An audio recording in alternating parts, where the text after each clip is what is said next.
వచ్చినప్పుడు విశ్వనాథ వారి అభిమానులు చాలామంది ఉన్నారు. విశ్వనాథ వారు మా ఊరి కాలేజీకి ప్రిన్సిపల్గా ఉన్నారండి అని ఆనందంగా చెప్పారు. పైగా విశ్వనాథ సత్యనారాయణ గారు ఎంత అంటే ఎలాగా గుర్తుంటుందో, ఆయన పేరు తలంచుకుంటే సహృదయులు కొందరు గుర్తుండిపోతారు. ఒక కవికి సహృదయులు గుర్తుండడం చాలా అరుదు.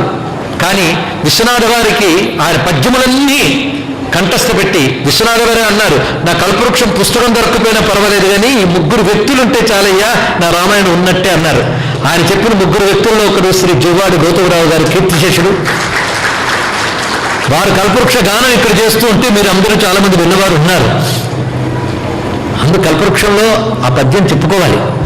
అది మన రామ పాదుకులకి ఎన్నో పద్యాలు ఉన్నాయి, ఒక 3-4 పద్యాలు ఉంటాయి. కానీ ఒక్క పద్యం మనసారా నమస్కారం చేసుకుంటూ రామ పాదుకులకి నమస్కారం చేసుకుందాం. ప్రభు రూప కల్పన ప్రథమ సజ్జస్ఫురత్ పాదాబ్జయుగ కనత్ పరమభూష వైకుంఠ మంగళ ద్వార్దేహళీ దత్త మక్షి తర్పణము దీపాంకురంబు సనక సనందాది సకల దేవర్షి దత్త లతాంత మోహనతా నిధానము అంచిత కుంకుమ హారిద్ర చందనాలేప కిర్నీరితా సృష్ట వర్ణము అంబుజోదరు పాదపర్యంత లంబమాన వనమాలికాధో నిధాన సూన పరమమిత్రము మా స్వామి పాదుకమ్ము మా ఎడల సుప్రసన్నమై మసలుగాత. మా స్వామి పాదుకమ్ము మా ఎడల సుప్రసన్నమై మసలుగాక.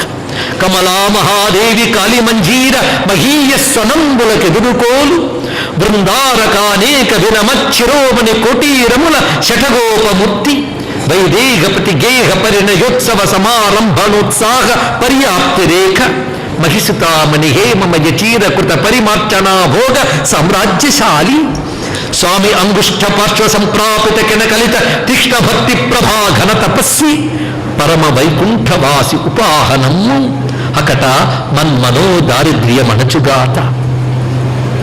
ప్రభుపదాంకధర చక్ర ప్రభాముద్రిత శిల్పరేఖా పరసీమ యగుచు వైకుంఠ మరకతోపల సౌధారణీ ప్రతిబింబ బింబ భావంబు నగుచు శంకుశేఖర మణిచ్చ విమిషాది పృదాకు పరివృఢశ్రీ ప్రతిస్పర్ధియగుచు శ్మాసతి ప్రభుపాద సంస్పర్శ శృంగార రస దూతిభావ సమ్రాట్టు నగుచు కేశవ స్వామి ముక్తి సంకేత భూత కుంజవాటి సుమద్వార కోణ పాలనా మణివ్యాజ నేత్ర తీక్ష్ణంబునైన పాదుకామూర్తి నా ప్రాణపదమునగుత. పాదుకామూర్తి నా ప్రాణపదమునగుత. స్వామి యొక్క దివ్య పాదుకులకి ముత్యాలు లాంటి 3 పద్యాలు రచించారని మహానుభావుడు. కొన్ని తలుచుకున్నా ఇక్కడ. ప్రభు రూప కల్పన ప్రథమ సజ్జస్ఫురత్ పాదాబ్జయుగ కనత్ పరమభూష. ఎంత అద్భుతమైన ధ్యానం చేయకపోతే పద్యం రాయగలరండి. ధ్యానం చేసేటప్పుడు రామమూర్తిని ఆ రూపాన్ని హృదయంలో కల్పన చేస్తాం.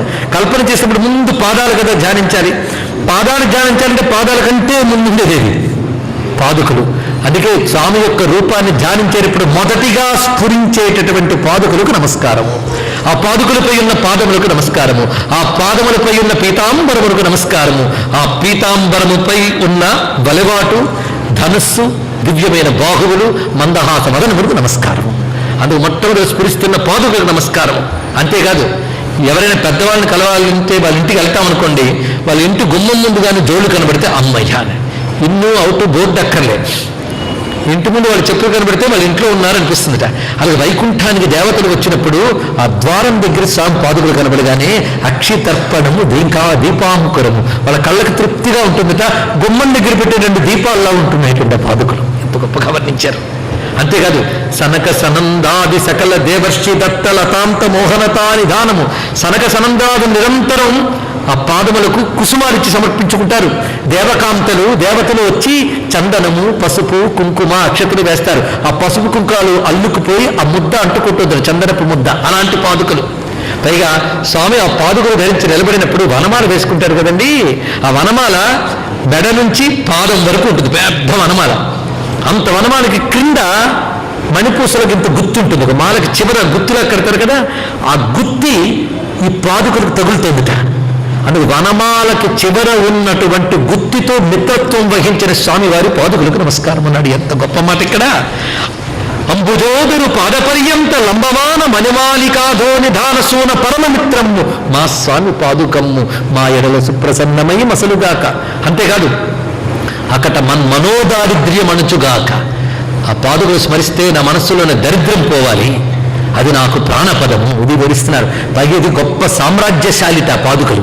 వారి గొప్ప భోగం దొరికిందిరండి. ఏమిటా భోగం అంటే సాక్షాత్ మహాలక్ష్మి తన చీర చెరుగు జలతారు అంచుతో ఆ పాదుకలు తుడిచి స్వామికి ఇస్తుందిట. ఆ మహాలక్ష్మి యొక్క చీర చెరుగుతో తొడవబడేటటువంటి భాగ్యము లభించిన స్వామివారి పాదుకలకు నమస్కారము. దేవతలు దండం పెట్టేటప్పుడు ఆ పాదుకలు తలకు తగిలేటట్టు పెడతారట. పాదుకలేగా సహస్రార స్థానంలో తగిలేటట్టు పెడతారట. ఆ సంకేతమే శఠగోపమూర్తి అన్నాడు ఇక్కడ. అటువంటి స్వామి యొక్క పాదుకలు పట్టాభిషిక్తమై సర్వ జగత్తుని అనుగ్రహించుగాక, సనాతన ధర్మాన్ని భారతదేశాన్ని కాపాడుగాక అని మా స్వామి రామచంద్రమూర్తి పాదుకలకు నమస్కరిస్తూ స్వస్తి.